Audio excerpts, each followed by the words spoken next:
Whoa, what's good, man? My name is FlemLo Raps, and today I wanted to revisit the Last Chance U series. Now, for those of y'all who are a little bit newer to the channel, you may not know I did a mini series on Last Chance U season 1 stars. Where are they now? It is till this day my most popular series on this channel by far, so make sure y'all go and check that out. I got it linked in the description, and also the card will pop up at the end of the video. Now, in that series, I profiled John Franklin, Wyatt Roberts, DJ Law, Ronald Ollie, and ISAIGH Wright, 5 of the most popular guys from that series. And today, this is basically just gonna serve as an update. I started making those videos right at the beginning of the college season, and now that it's over, some of their stuff has changed just a little bit, so I wanted to update y'all on that. Also, season 2 should be announced by Netflix really any day now. I mean, it could be tomorrow, it can be in the next couple of months, but it should be relatively soon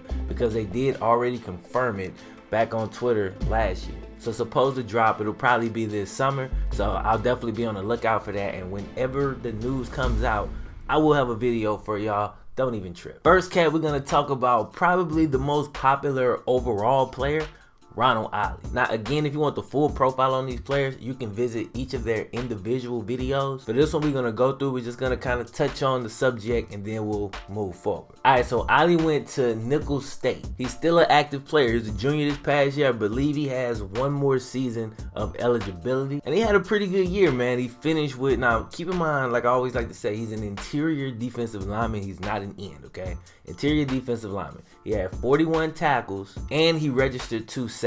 Dopest moment of his Nicholls State career though was an 84-yard touchdown. Dude picked up a fumble, took it to the crib in true Ollie fashion. Y'all already know how that goes. Next up, we got John Franklin. Now, John Franklin is a curious case, man. So, went to Auburn, and I think he played in every game. You know, he get in, he have his little packages, little Wildcat packages and stuff like that, but I never saw from him what I wanted to see, which was him take control or take advantage of the situation. Like even when Sean White went out with the injury and John Franklin started the game, he played okay, but Sean White came back in at halftime. It's like he couldn't even finish the entire game before he's back over on the bench. And this concerns me, man, because I definitely want the best for this man. You know, I wish the best for everybody, but I just don't know if Auburn is the place where that's gonna happen. Now, he's already said that he plans to come back for his senior year, his 5th season. In my mind, that makes no sense, okay? He said he's open to a position change. Now, if he's cool with a position change, that he needs to be making that transition like right now. But if he's doing that, then cool. I'm assuming that position change would be wide receiver. He's not really built like a running back. Wide receiver would be the most natural thing, and quarterbacks have moved to wide receiver in the past and still been successful. But unless he's making that transition right now, I mean, these dudes, Sean White's coming back.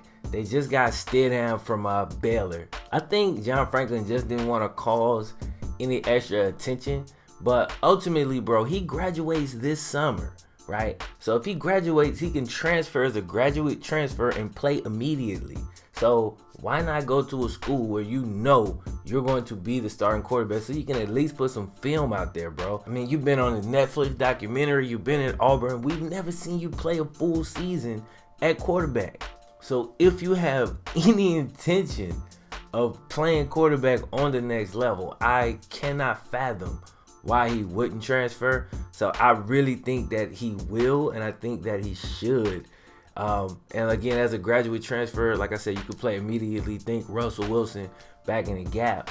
And yeah, man, so we'll see what happens with that. If he stays at Auburn, I'm assuming he'll switch positions, which is fine also. But to stay at quarterback at Auburn, I mean, I just don't see you winning that job. Like, you haven't been able to win any of these jobs so far, bro. You know, make the best decision, drop the pride. Good luck. All right, next up we got running back DJ Law. Now this was my most popular video. I mean, it outperformed every other video, so maybe DJ Law was the most popular player there. Maybe something just happened with the YouTube algorithm and that video got hella promoted. I really don't know.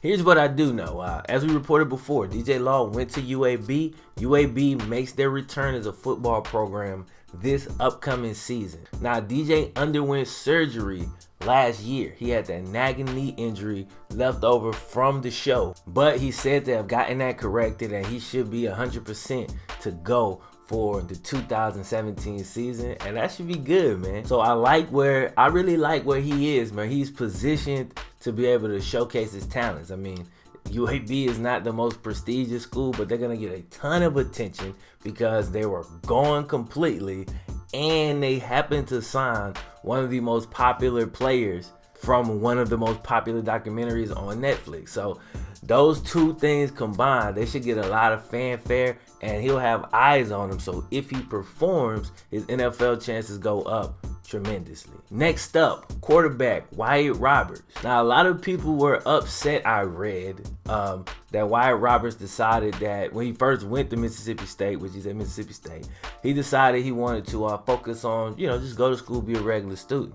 And that was kind of crazy to me that people were upset about that. Like, it's his life. I don't know why you're upset. But he did end up walking onto the program, and he wants to get into coaching. So that was his angle going in. So what he did this year, played scout team, and he has built, trust me, some amazing connections. And his profile from the show, like, he took that and used it to leverage his way in as a walk-on, a preferred walk-on, who can get this coaching training. You know what I mean? It's extended school, free coaching school, and it's gonna definitely give him an in. If not, most likely at Mississippi State, but somewhere he'll be able to get a coaching gig after he graduates. So he made his chess moves very, very nice, very smart. I like how he did it. I think he cemented his future in coaching, at least as far as getting an opportunity. Now, what he does with that, that's gonna be a whole nother video. But he'll get an opportunity for sure. All right, next up, ISAIGH Wright. Now, ISAIGH was my favorite player from the actual documentary, but he was injured a lot this past season, and I'm finding conflicting reports. And this is the most recent article that I could find on this. This was published February 6th, man, a few days ago, from American Sports by a guy named Mikey Trainer. And here's what he says here, man. He says, after being pinpointed as one of the top recruits in the country last season, Wright has committed to West Georgia after receiving offers from Auburn, Indiana, and West Virginia. So I looked it up. University of West Georgia is a Division II school, which is why this information just cannot be right. Like, he couldn't have got offers, like offers. It says he received actual offers from Auburn, Indiana, and West Virginia. Like, with that being the case, I have no idea why he would go to West Georgia. He's from Florence, Mississippi, so Auburn's closer, I think. Pretty sure. I don't know, man. I don't like that decision. I mean, just from the outside looking in, like, I don't know everything. I'm just saying, just looking at this information, it would seem the only reason I could think of is he would go there because he would start immediately, and that's fine.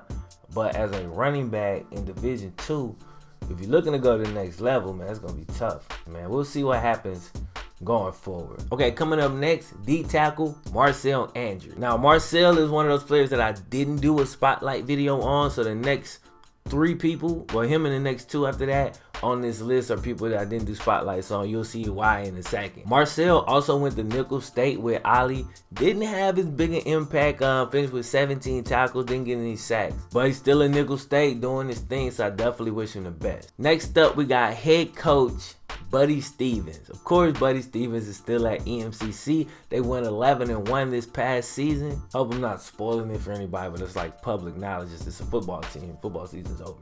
So, it's public knowledge. But he's still there doing this thing. And then lastly, Miss BRITTANY WAGNER is still also at EMCC. A weird quote I found from her, man. It says, here's what she said. She said, "My life as I know it hasn't changed. Still a single mom and a counselor in Mississippi. Cool. The money in my bank account hasn't changed." I'm thinking, why, Brittany? And here, see, it goes on. This is like, she goes on to say, she get a lot of emails from different people. I got an email from a girl this morning saying I changed her life, her whole career path, her motivation for the job that she's doing. Write a book about why you went into that field, Brittany. People want to know. I want to know. I'll read it. Anyway, Hope y'all enjoyed the video, man. If you did, don't forget, click the thumbs up button. Also subscribe here if you're brand new. And like I said, man, any last chance you information that comes out, I will be covering on this channel. Other than that, I'm gonna holler at y'all next time. FlemLo Raps.